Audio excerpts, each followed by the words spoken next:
Et salut à tous, bienvenue pour votre nouvel épisode de The Trick Play. Aujourd'hui, épisode review de la deuxième semaine de College Football. Eh bien voilà, on va démarrer tout de suite par vous introduire les gros matchs de la semaine.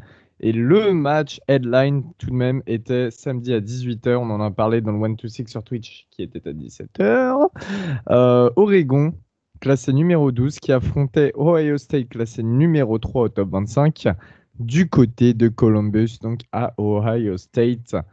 Alors, on va pas y aller par quatre chemins, on va annoncer le score et Kev, tu vas un peu nous parler du match, du déroulement, tout ça, et puis on dira quels ont été un petit peu les points forts et les points faibles de part et d'autre du terrain. Oregon a créé l'upset, Oregon a créé la surprise avec une victoire 35-28 à Ohio State. Tu devais pas t'y attendre, Kev, et t'étais en extase. Ouais, effectivement, on en avait parlé sur le début de match là, quand on a lancé avec les news de Kevin Thibodeau et Justin Flo qui étaient out pour le match. Ça a un peu mis un coup au moral de pas mal de supporters d'Oregon, mais voilà, les joueurs ont été vraiment transcendés par cette absence de leur leader et ils ont fait un match qui était juste énorme des deux côtés du ballon. Ils ont mené tout le match. Il y a eu un petit temps de flottement entre, je dirais, le milieu du troisième quart-temps et le milieu du quatrième, où vraiment Ohio State est revenu dans le match, ils ont trouvé leur rythme. C'est ce qu'on disait avec Ryan sur le commentaire, c'est qu'ils ont enfin joué avec du up-tempo, ils ont enfin mis la défense en difficulté et ça leur a permis d'installer un peu de run game, de faciliter la tâche de CJ Stroud et surtout de réveiller le public et d'avoir le public avec eux. Mais Oregon a fait un match hyper solide. Ils ont tenu la baraque sur cette fin de match, ils ont vraiment tenu et ils finissent par l'emporter. Alors, pour toi, quels ont été un petit peu les moments Factor X de ce match? On se retrouvait avec deux quarterbacks qui étaient dans une situation un petit peu inédite. C'était leur premier choc en carrière en tant que titulaire, hein. On avait Mm. Anthony Brown d'un côté pour Oregon et CJ Stroud de l'autre pour Ohio State. Anthony Brown, pour vous donner un petit peu les stats de ses QB, c'est 236 yards à la passe, 2 touchdowns, plus 65 yards à la course, tandis que CJ Stroud s'est dépassé avec 484 yards à la passe pour quand même 54 lancés, hein, dont 35 complétés, c'est énorme. Et 3 touchdowns, une interception, moins 3 yards à la course. C'est peut-être un petit peu justement l'athlétisme qui lui a manqué, mais c'est aussi signe d'une bonne défense de la part d'Oregon. Et d'ailleurs, en chef de file de cette défense, on a retrouvé qui, Kev?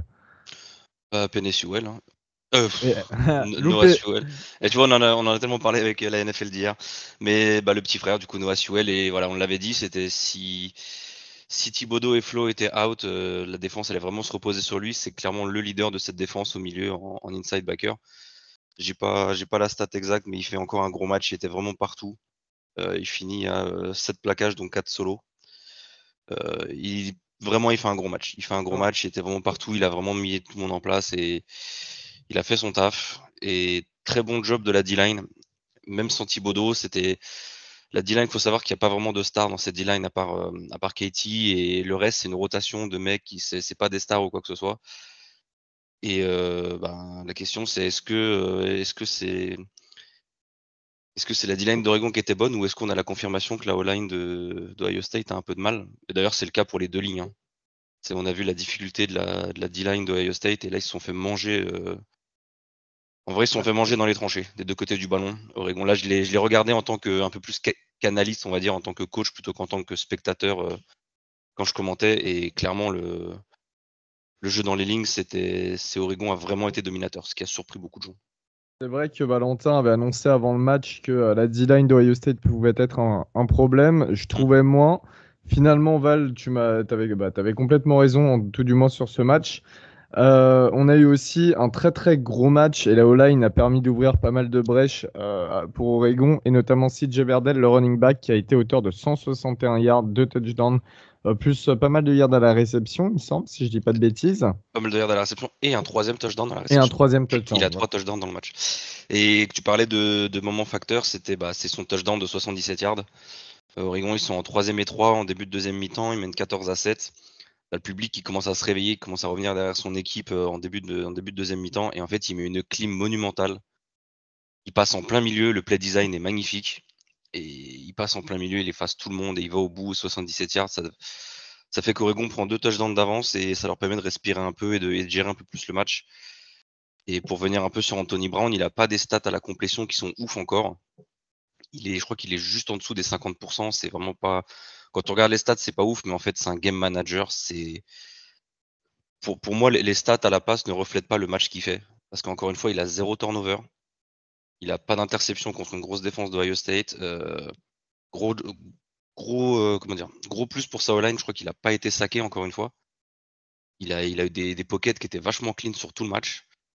Donc après les nombreux doutes qu'on a eu concernant l'offense d'Oregon après le match contre Fresno State, là ils ont vraiment montré que c'était une offense qui était capable de rivaliser avec des bonnes défenses et que c'était une offense qui pouvait aussi bien courir que passer et qu'ils avaient vraiment des playmakers partout.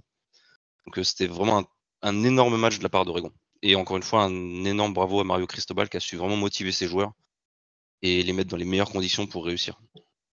Pour parler du côté Ohio State, tout de même, alors déjà, CJ Stroll, le quarterback, moi, c'est d'un point de vue un peu plus perso. Alors, on l'a dit, 484 yards, c'est énorme, mais 54 passes tentées, c'est énorme également. Ben, après, j'ai envie de te dire, sur du college football où avec le up tempo, tu passes sur des matchs, c'est pas de la NFL où tu as 60-70 plays par match, t'en dis plus autour de 90-100. Ça me choque pas tant que ça, tu vois. Mais en fait, CJ Stroud, il a ce truc que bah, là, malgré 484 yards, 3 TD, il a rien de flashy en fait. Il m'excite pas à voir jouer. Il est pas excitant. Je sais pas, c'est du feeling, hein. Après, c'est peut-être c'est un point de vue totalement personnel, hein. Il a les stats qui sont là pour moi et comme ce que j'avais dit à la mi-temps, c'est que bah il a des playmakers qui font le taf, mais il est pas sexy quoi. Je partage le constat. En fait, je partage le constat. Il est pas flamboyant. Il a de la chance d'avoir des receveurs comme Garrett Wilson, comme Chris Ouais. Olave. Il y a pas mal de balles qui sont mal placées et qui sont catchées Il parce a que. beaucoup de chance sur ce match. On en parlait avec Ouais. Ryan, effectivement, c'est bah, son interception qui est faite par Veron McKinley, presque on l'annonce, hein. Il flirte avec le pic peut-être 3-4 fois entre deuxième, troisième carton, des balles typées ou des balles qui sont droppées par les défenseurs. Et il a un peu trop joué avec le feu. Son interception est vraiment dégueulasse. Il vise au lavé en pleine course. Il la met 4 yards au-dessus et Veron McKinley, il a plus qu'à la catcher derrière. Donc ouais, en soi, statistiquement, il fait un bon match. Tu vois, pour moi, c'est tout l'inverse de Brown. Et je dis pas ça en tant que fan d'Oregon. Tu regardes les deux matchs et après tu regardes les stats. Si tu me dis que Anthony Brown il a 484 yards et 3 TD, et bah pour moi c'est plus crédible que CJ Stroud. Tu vois, pour moi il fait un bien meilleur match malgré le fait que ses stats soient limite 2 fois moins bonnes, quoi. Et pour parler du receiving corps d'Ohio State, on a quand même eu aussi des grosses stats avec Smith Njigba qui a catché pour 145 yards Il fait un et très 2 bon match. touchdowns. Excellent match. Chris Olave, Garrett Wilson qui sont eux aussi à 120 yards de moyenne avec un touchdown pour Garrett Wilson. Voilà, des playmakers qui arrivent tout de même à un petit peu limiter certains dégâts, si je peux dire. Pour Mm. parler de la défense d'Ohio State, bah, ça faisait longtemps qu'elle n'avait pas été aussi mauvaise. On a déjà eu un premier match assez compliqué face à Minnesota. On a la blessure en plus du safety Josh Proctor qui a l'air de s'être fait très très très très Ouais. mal au niveau du genou, si je dis pas de Ouais, ça bêtises. ressemblait à du genou, ouais. On n'a pas encore les résultats, mais apparemment, ça risque d'être très mauvais, peut-être une fin de saison, lui qui était le safety principal.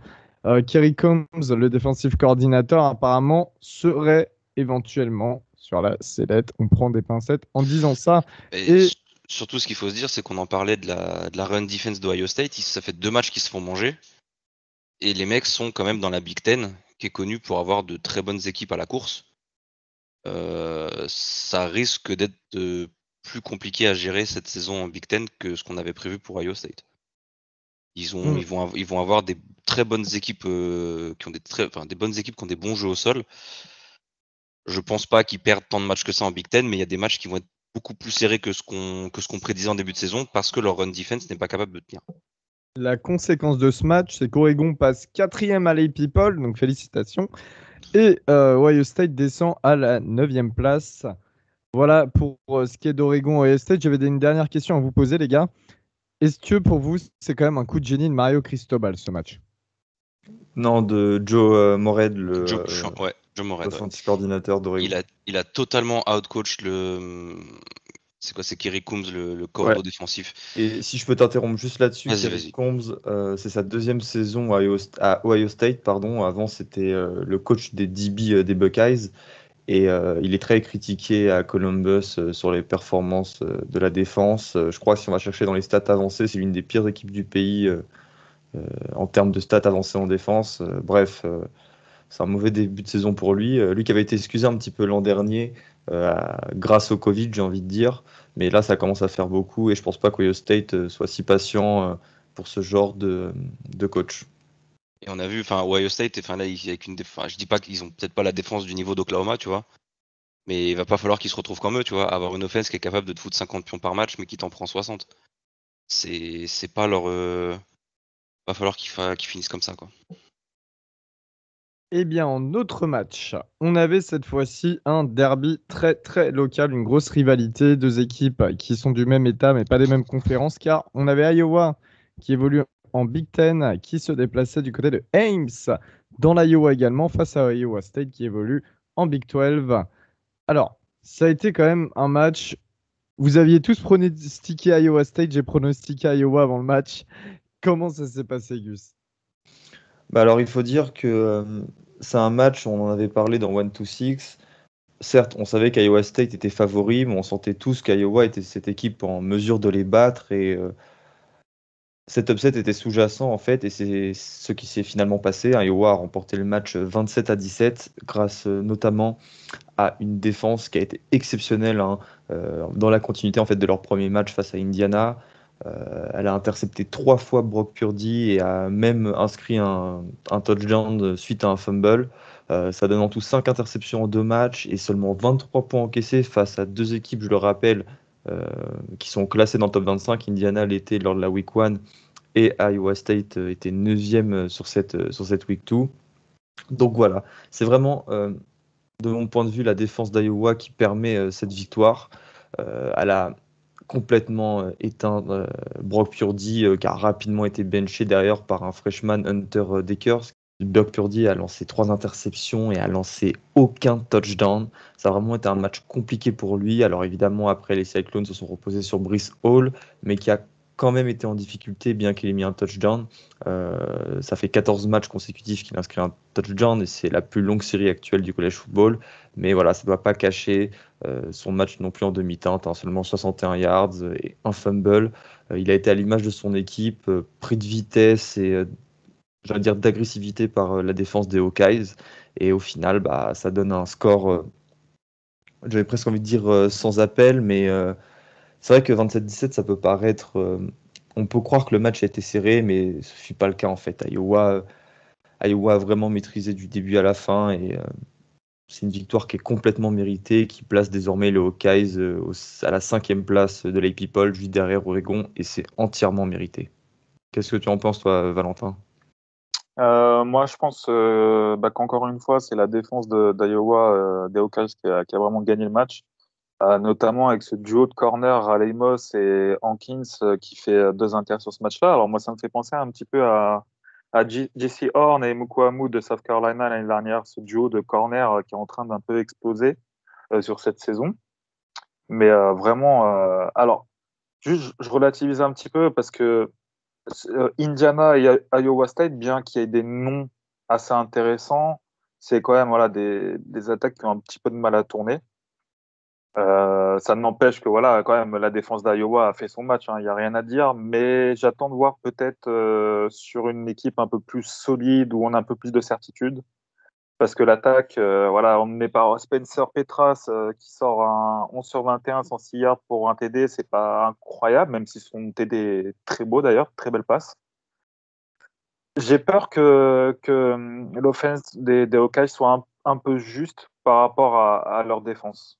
Eh bien, si ce n'est que ça, mon cher Valentin, on verra. Mais en tout cas, ouais, ça fait du bien cette victoire, je pense, pour Iowa. Iowa State, en revanche, ça y est, on sent une sorte de déclin. Va falloir peut-être passer à autre chose et tourner la page. Brock Purdy, Non, Non, non, vous êtes difficile comme avec Brock Purdy. Je veux bien qu'il ait fait un oh mauvais match, non, mais non, l'an non. dernier, face à Louisiana aussi, son premier match, enfin, c'était soldé par une défaite, a été dégueulasse, et le reste de l'année, il avait été très bon. Et puis, il n'y a pas que lui dans l'équipe, Non, hein. l'année Il y dernière, a- il n'était pas très bon le reste de l'année. oui, mais Tu peux pas dire ça. il y a une super équipe avec lui. Il s'est très bien rattrapé de son premier match face à Louisiana. Il a des linebackers stars, des très bons, un super running back, une très bonne O-line, une superbe défense. Faut voir ce que ça donne. Certes, ils sont dans le dur en ce moment, mais après, ils vont s'améliorer. Moi, ça me fait aucun doute. Faut pas avoir de Et conclusion Gus, trop hâtive, je pense, en ce moment. c'est pas rien, quoi. C'est un gros message quand même. Et son remplaçant n'a pas été mauvais. Ah non, non, je suis d'accord, c'est un gros message et c'est mérité, je le conteste pas, mais j'ai vraiment du mal à croire que Matt Campbell va titulariser Dekers au prochain match. Non, je pense pas. Il va continuer avec Purdy, mais je pense pas non plus que Purdy va être à la hauteur. Ouais. Est-ce qu'il va avoir une dernière chance, à mon avis, s'il se fait encore un match, par contre, il y a moyen qu'il saute. Je suis d'accord. Texas, numéro 15 dans le top 25 qui se déplaçait du côté d'Arkansas pour une rivalité, même si Texas ne l'a jamais réellement considéré comme une rivalité. Texas qui va bientôt rejoindre Arkansas dans la même conférence, hein, la SEC. Eh bien, Gus, victoire d'Arkansas. Alors là, pour le coup, quelle victoire. 40-21, en réalité, il n'y a pas un seul moment où Texas a pu croire à la victoire, a pu espérer faire quelque chose de mieux. Du début jusqu'à la fin, Arkansas a maîtrisé les débats. Euh, mais ça a véritablement été une masterclass, c'est ce que j'ai écrit sur mon papier. J'aimerais commencer par la ligne défensive et offensive, qui a fait à chaque fois un boulot incroyable. La ligne offensive qui a permis au jeu à la course de prospérer avec 333 yards gagnés en tout. La défense de son côté a encaissé seulement 256 yards et a constamment harcelé les playmakers des Longhorns avec 3 sacs, 10 plaquages pour perte et 4 passes deflection, pardon. Voilà, donc j'aimerais souligner le travail de ces deux lignes parce que c'est dans un match où il n'y a pas eu de joueurs qui se sont particulièrement distingués, j'entends par là qu'il n'y a pas un joueur qui a survolé les débats. Ça a été une performance collective et ça a commencé dans les tranchées. Et Arkansas, en fait, doit véritablement sa victoire qu'à ces deux lignes dans un premier temps. Cette victoire, qui est la première victoire d'Arkansas à Fayetteville, donc dans leur stade face à Texas depuis 1981. Donc voilà, c'est vraiment une statement win, comme on dit, et ça permet aux Razorbacks de rentrer dans l'AP Poll à la 20e place quand Texas en sort. Texas sort du top 25 et ça nous laisse espérer, on va dire, j'allais dire une meilleure fin de saison, comme si le début de saison était mauvais. Non, non, Arkansas part sur les chapeaux de roue, est parti sur les chapeaux de roue en ce début de saison. Et maintenant, j'ai hâte de savoir ce qu'ils vont faire lors des prochains matchs. Alors, la semaine prochaine, ça sera un cupcake face à Georgia Southern. Mais bon, après, ça va se compliquer puisqu'ils enchaîneront, écoutez bien, 4 matchs à la suite contre Texas A&M, Georgia, Ole Miss et Auburn. Là, on pourra vraiment voir de quel bois se chauffent les Razorbacks. Et j'ai envie de dire une Sam Pittman we trust. Totalement une Pittman We Trust Arkansas qui depuis l'année dernière est un programme intéressant à suivre. Là, on est encore la preuve. On se dirige cette fois-ci du côté de la Californie avec un match qui était à 4h30 du matin dans la nuit de samedi à dimanche. Stanford qui se déplaçait de USC 14e dans le top 25. Augustin, Kevin, est-ce que mon partenaire de voyage au Brésil, Tanner Mikey, a effectué un gros match? Je sais pas si tu veux commencer, Kevin. Dis-moi. Non, je parlerai juste sur Maki parce que j'ai vraiment bien aimé son match. Très solide, un bon game manager, un QB de Stanford comme on a connaît dans une belle lignée des QB de Stanford, voilà, que ce soit Luck ou que ce soit c'était Hogan qui était après lui aussi. J'ai du mal avec son nom à chaque fois, je me trompe. Mais il fait un bon match. Il fait un bon match et pour moi, avant que tu récupères Gus, on a potentiellement retrouvé le power football de Stanford qu'on avait il y a quelques années. Ça me fait peur pour Oregon parce que je sais qu'on a toujours du mal contre ça, mais Et moi aussi. oui, toi aussi du Notre-Dame coup, joue en fin d'année logiquement. Stanford. Et j'ai vraiment, moi j'adore ce style de jeu aussi et j'ai adoré voir Stanford être capable de rouler sur USC de la sorte et pas parce que c'était USC, mais bon, quand même. Très très beau match du Cardinal. Et Kevin a raison de dire que Stanford a roulé sur USC, parce que là, encore une fois, le score final, c'est 42-28 pour le Cardinal, mais à un moment du match, il y avait, faut que je retrouve, il y avait 42-13 42-13 à 6 minutes de la fin. Voilà, 6 minutes de la fin avant que justement Stanford lâche un petit peu le match et que USC inscrive 2 touchdowns. C'est un match en fait qui est un peu parti dans tous les sens. Au départ, faut noter cette anecdote, hein, le kicker qui a été éjecté sur la première action du match lors du kick-off en fait pour targeting. Donc voilà, ça a placé un petit peu le niveau du match. Et après, voilà, Stanford a déroulé, quoi. Que ce soit par Tanner McKee comme Kevin vient de le dire, et puis par aussi ce jeu à la course qui est historiquement excellent à Stanford, hein. David Shaw, l'entraîneur, c'est un des spécialistes du jeu à la course en college football, et ça va faire 15 ans maintenant. Nathaniel Pitt, 118 yards et un touchdown, dont le premier je crois à 9 minutes, à la 5e minute au premier quart-temps, un touchdown de 90 yards. Et puis aussi son compère Austin Jones, qui a été très très efficace. Bref, c'est hyper rassurant de voir un quarterback qui s'est très bien lancé, avec une soupape de sécurité, avec un duo hyper prolifique qui peut faire beaucoup de mal, derrière une ligne offensive qui s'est grandement améliorée. On en avait parlé dans la preview, donc par rapport aux années précédentes. Tout ça, voilà, ça fait que à un moment du match, Stanford a complètement outplayed USC, et j'ai noté que oui, le stade s'est vidé quand l'écart était à son maximum, et le peu de supporters qui restaient chantaient fuck Clay Helton, le head coach du USC, qui est lui aussi est plus que jamais sur la sellette. Le groupe vit bien. Le groupe vit bien, ouais. Et ça, pour le coup, je suis content parce que Notre-Dame, on les affronte dans quelques semaines. USC, encore une nouvelle fois, décevant. On ne dira pas le nombre de fois où ils nous ont déçus de toute manière. Qui sort aussi du top 25. Et qui sort du top 25 également, ouais. Au niveau des autres matchs, eh bien, on va faire conférence par conférence. Cette fois-ci, on démarre avec la SEC et UAB, l'Université d'Alabama, Birmingham, qui se déplaçait du côté de Georgia, numéro 2 dans le top 25. Georgia s'est imposé facilement 56-7, sans JT Daniels, mais avec un très bon Stetson Bennett, qui a lancé 5 touchdowns avec seulement 12 tentatives de passe, 10 complétées pour 288 yards. Sachant que UAB est une bonne équipe du Group of Five, hein, les Blazers, qui sont toujours intéressants à voir. Voilà. Une victoire clean et sans bavure pour Kirby Smart. Texas A&M numéro 5 se déplaçait du côté de Colorado. Alors, on avait parlé de ce match dans le 1-2-6 parce que on connaît la beauté de Boulder, du Folsom Stadium et de Colorado.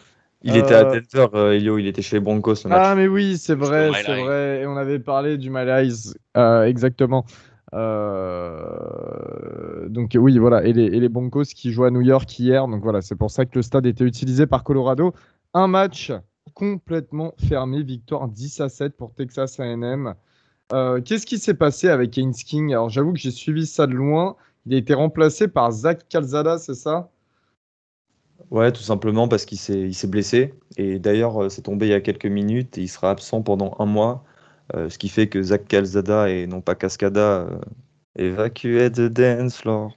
On taille pas Cascada, s'il vous plaît.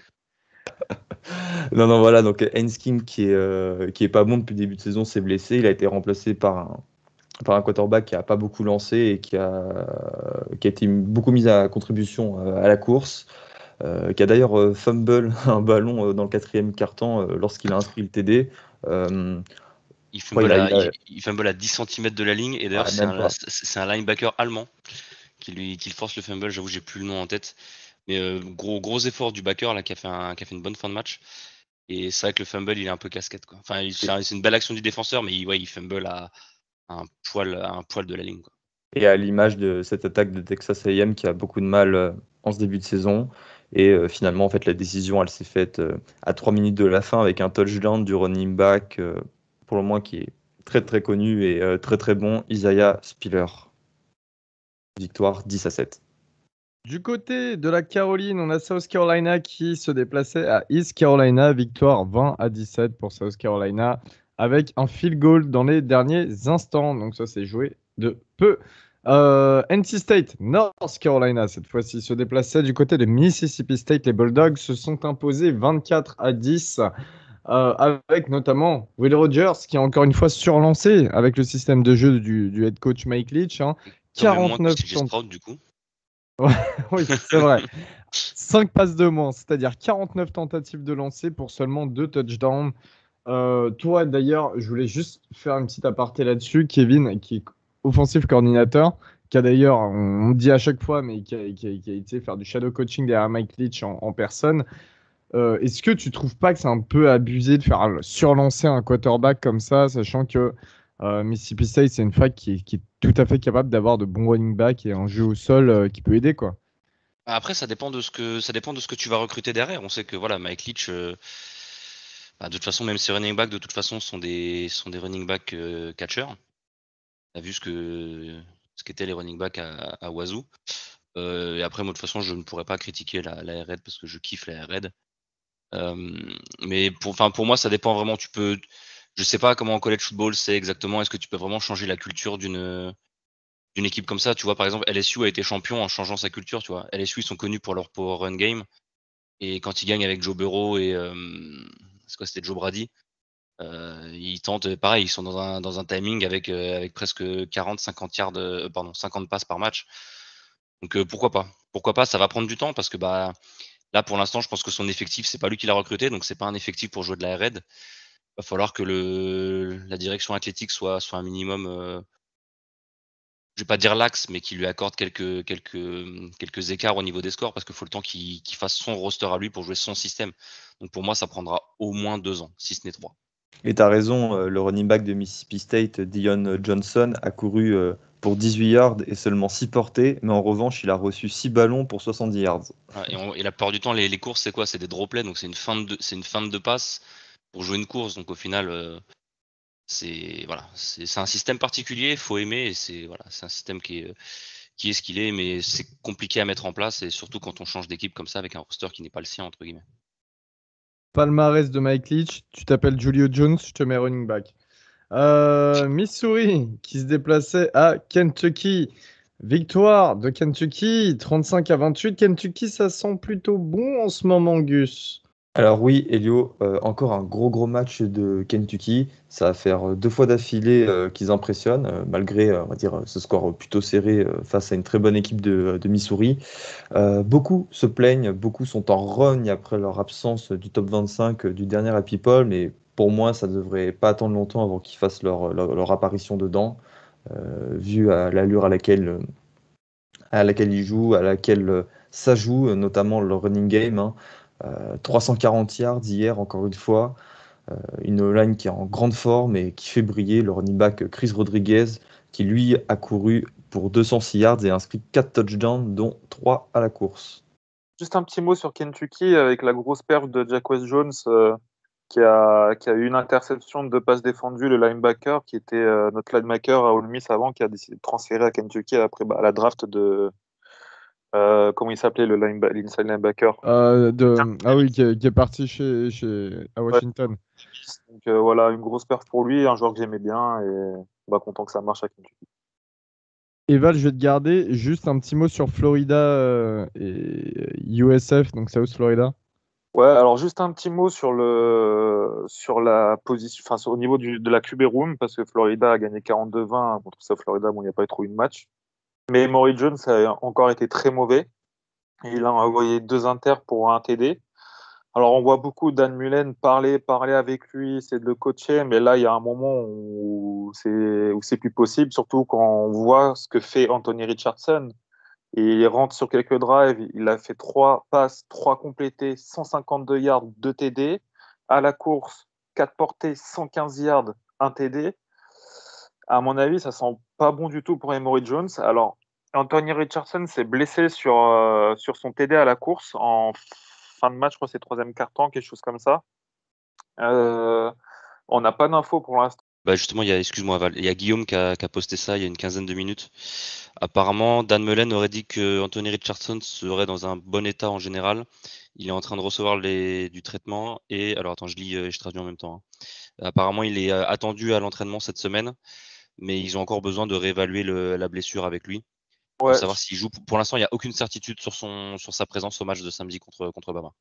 je pense qu'ils ne le mettent pas out parce que justement, c'est Bama et qu'ils veulent laisser un peu. Ouais. Un minimum d'écran de fumée, ouais, pour pas que ça game plan face à Emory. Ouais. C'est juste pour dire qu'il y a un petit changement au niveau du QB1 qui devrait pas tarder à arriver à Florida.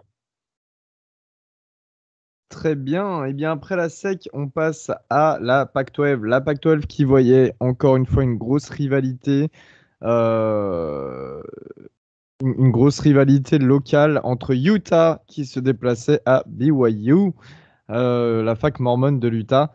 Val, t'as regardé ce match? C'était la Holy War.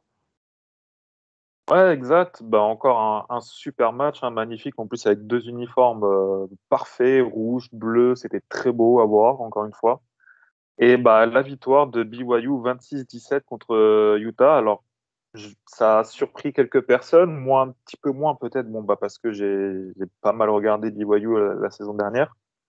Euh, Globalement, un match très très maîtrisé, hein. Utah est revenu un petit peu sur la fin du match, mais voilà, bon, globalement un match très maîtrisé, notamment avec le jeu au sol et leur running back Tyler Allgeier, si je le prononce bien, qui a sorti 102 yards.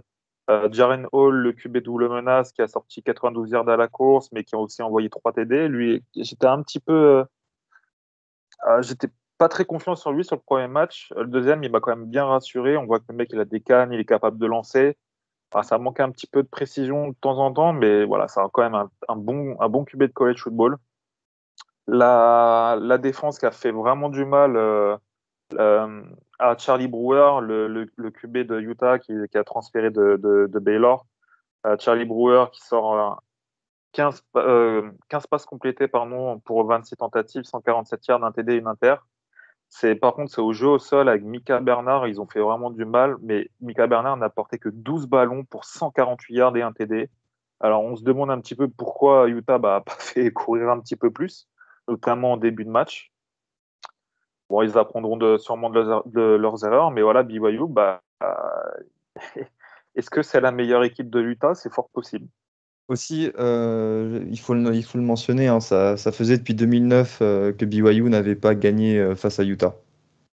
Ce qui conclut une semaine parfaite pour la fac, hein, entre cette victoire historique et leur invitation à rejoindre la Big 12 d'ici 2024.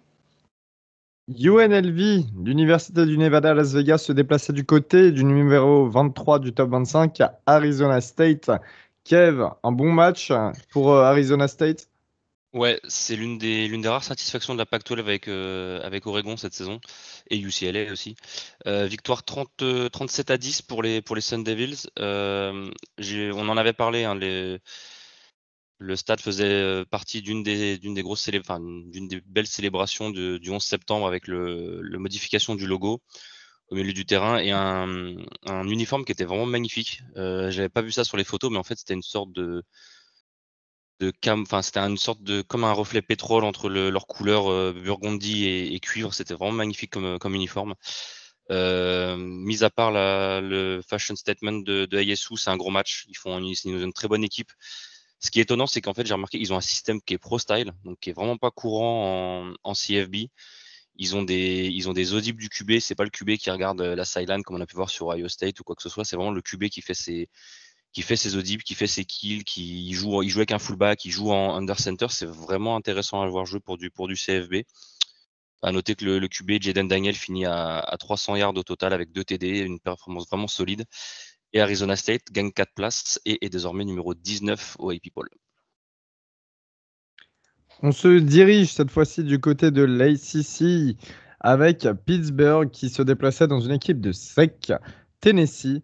Comment ça s'est passé du côté de Knoxville, Gus, pour Tennessee? On avait prévu éventuellement une petite victoire des Volunteers. Bah déjà, c'était un match très intéressant, même si, bon, je dis même si, non, il n'y a pas de parti pris, mais Pitt a battu du coup Tennessee à Knoxville 41-34. Donc, comme je l'ai dit auparavant, ça a été un gros match intéressant et qui s'est joué jusqu'à la fin.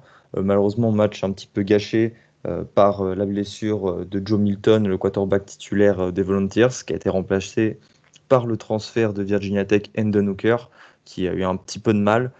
Grosso modo, Pitt a gagné grâce à sa défense, même s'ils ont encaissé 34 points. Je m'explique. Voilà, 2 fumbles provoqués, une interception et une action de grande qualité à la fin. Je crois que c'était sur une 4e et 1. Bref, un gros stop défensif qui leur permet de gagner le match. Et j'ai envie de dire, comme d'habitude, avec Pat Narduzzi, leur coach, c'est ce qui leur fait gagner leur rencontre.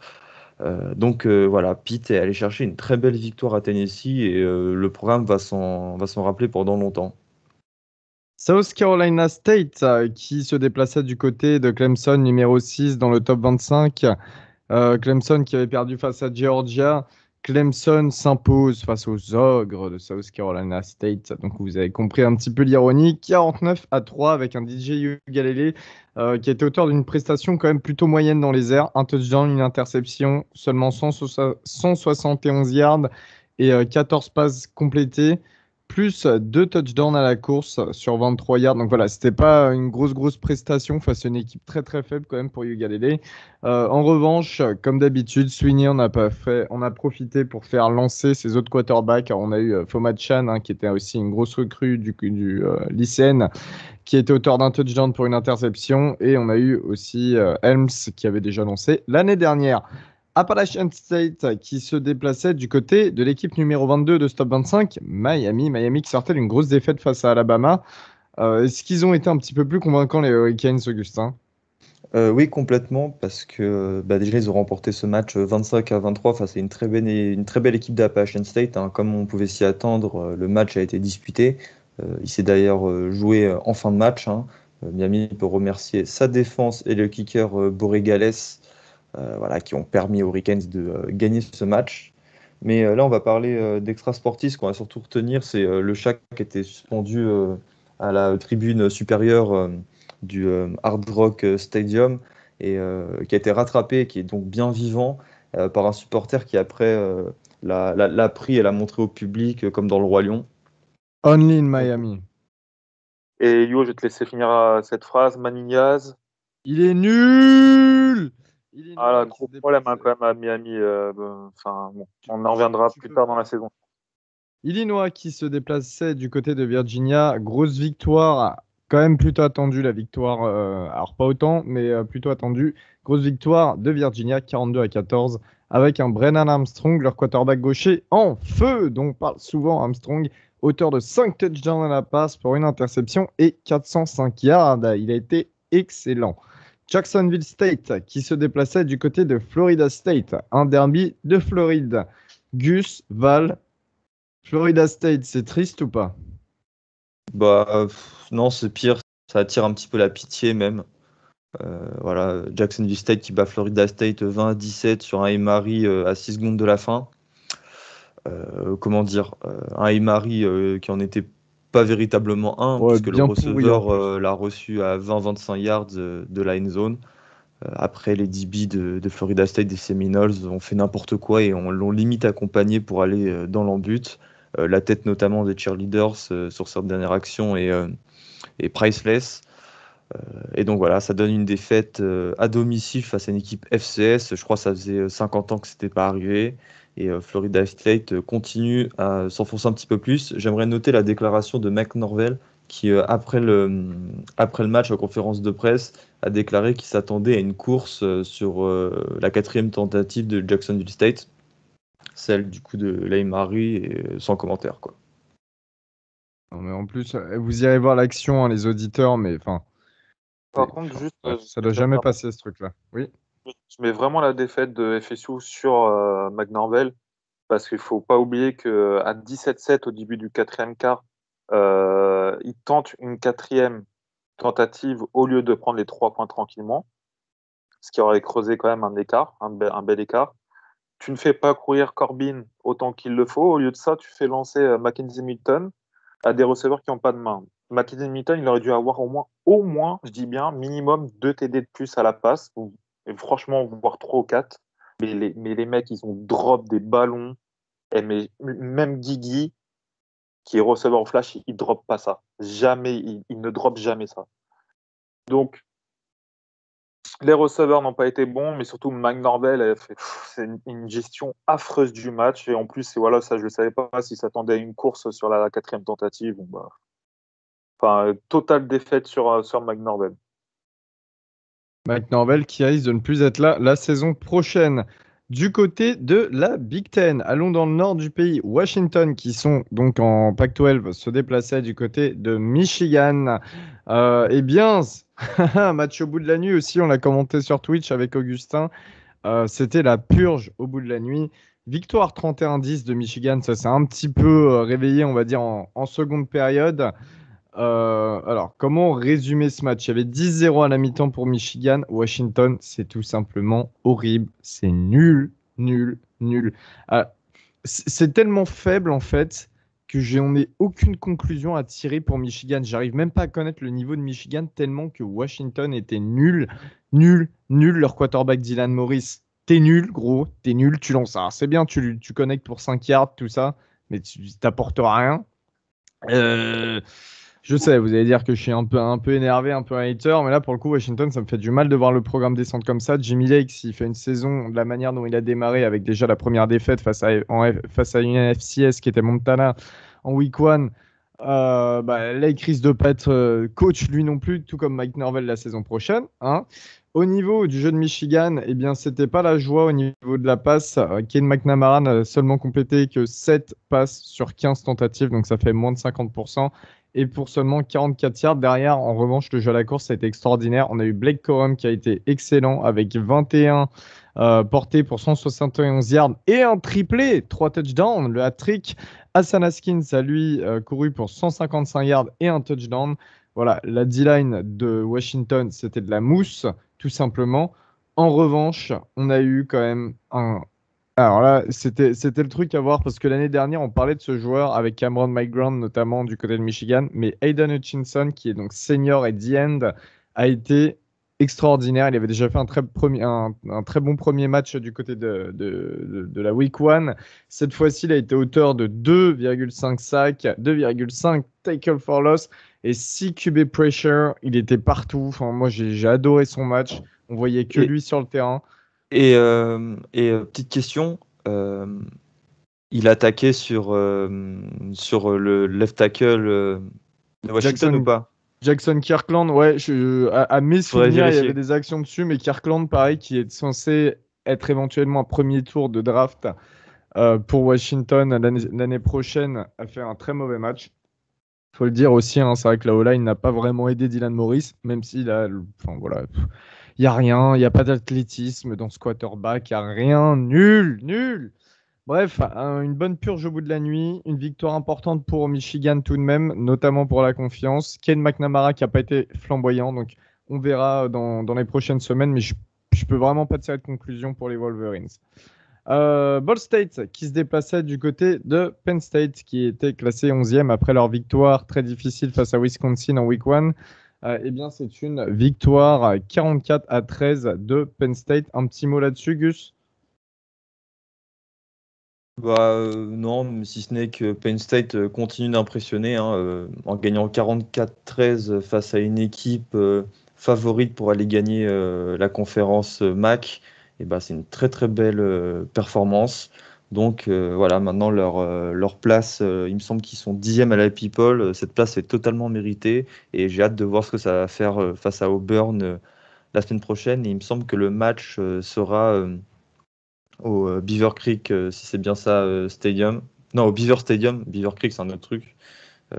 Bref, ça sera le gros match de la semaine prochaine, Auburn-Penn State.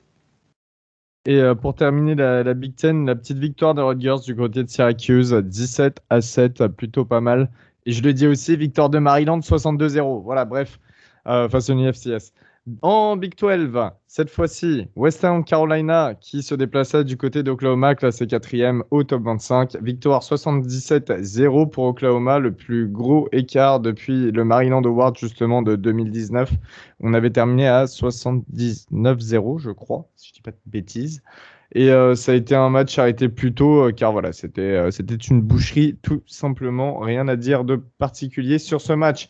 Tulsa qui se déplaçait du côté d'Oklahoma State avec une victoire limite des Cowboys d'Oklahoma State, 28-23, un match qui fut très chaud, encore une fois. Moi, j'en parle pas plus, mais je pose mes interrogations sur le quarterback titulaire d'Oklahoma State, Spencer Sanders. California, qui se déplaçait du côté de TCU, ça c'est le genre de match sympa, Gus. Ouais, bah d'ailleurs c'est un match qui a été super sympa, hein. Déjà qu'il l'était sur le papier, alors sur le terrain il a été super cool. Alors je vais juste vous parler rapidement voilà, de la fin de match, hein. C'est une victoire de TCU qui a été acquise en fin de partie au terme d'un chassé-croisé en fait dans le quatrième quart-temps qui était super intéressant. Euh, 4 touchdowns ont été inscrits dans ce dernier acte. J'aimerais noter la performance de Quentin Johnson, le receveur de TCU, qui a reçu 5 ballons pour 95 yards et 2 très beaux touchdowns. Et aussi la performance exceptionnelle de Zach Evans, mais je vous laisserai Val en parler un peu plus tard dans l'émission. Il en parlera certainement mieux que moi. Et on termine avec les victoires de Kansas State et Texas Tech face à Southern Illinois et Stephen Austin, donc 2 équipes FCS, mais des victoires à chaque fois de moins de 10 points. Donc ces 2 équipes ont frôlé la défaite. C'était chaud. Gus, je vais te laisser la main sur quelque chose que tu chéris extrêmement, c'est le Group of Five.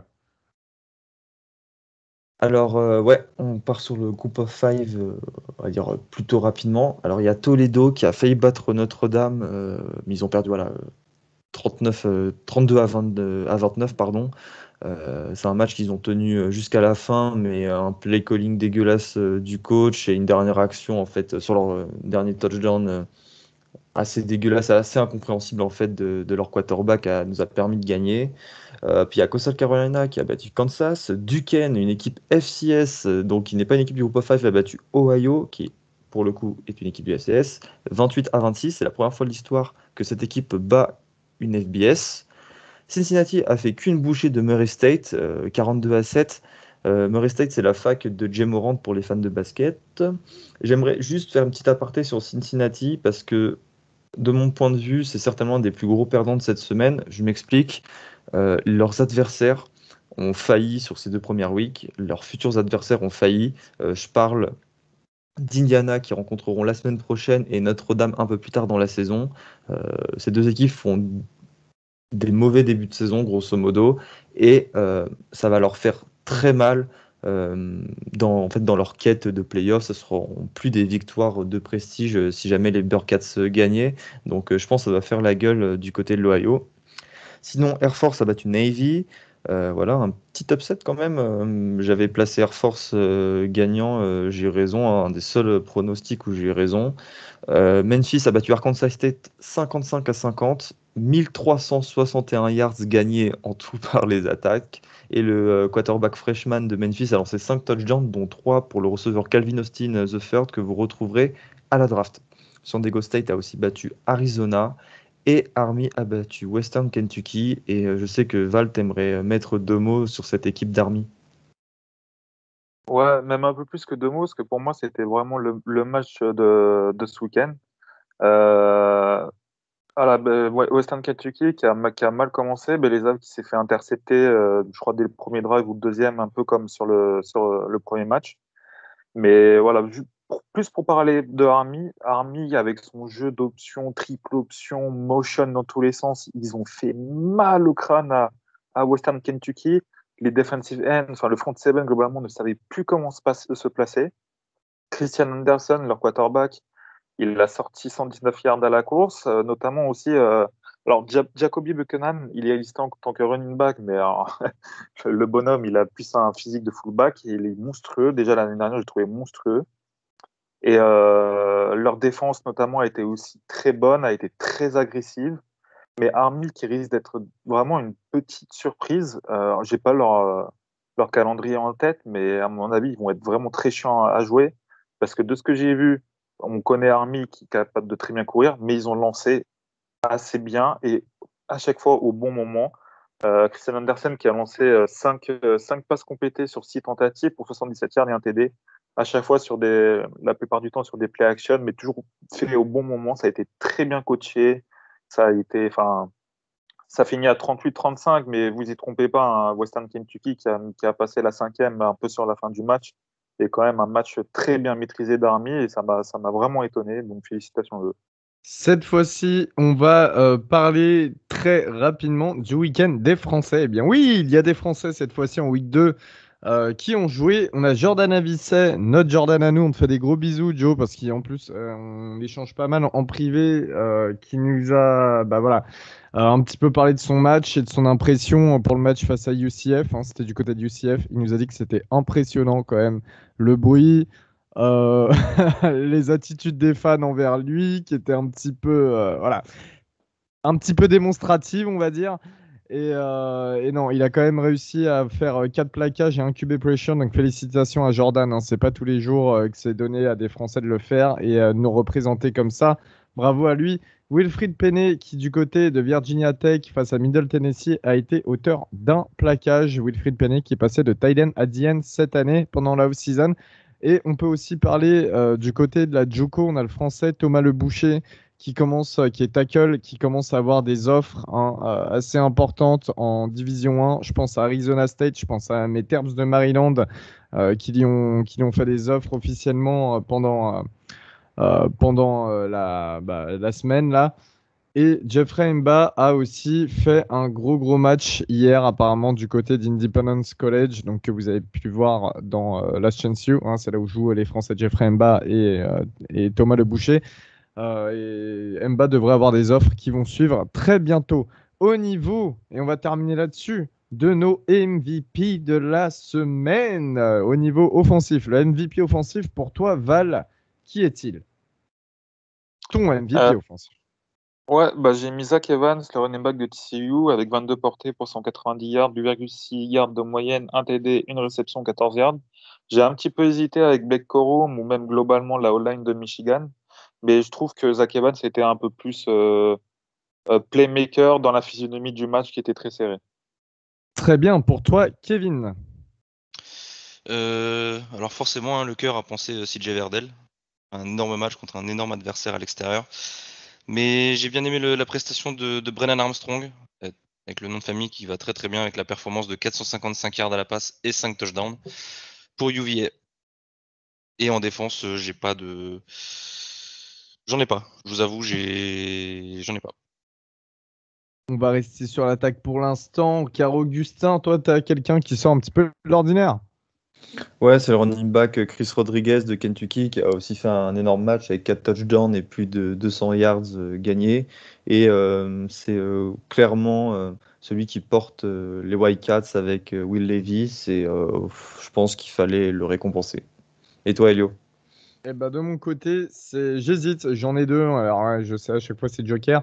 CJ Verdell, tant sa prestation est quand même énorme face à une équipe énorme et je voulais absolument pas le minimiser. Et j'ai quand même Blake Corum. Après, c'est vrai que ça fait aussi partie des matchs que j'ai vraiment regardé. Donc, le running back de Michigan qui a porté pour 171 yards, 3 touchdowns, 8,1 yards de moyenne à la course. Ça reste, ça reste important, ça reste un énorme match. Donc voilà, c'est pour couronner cette victoire de Michigan.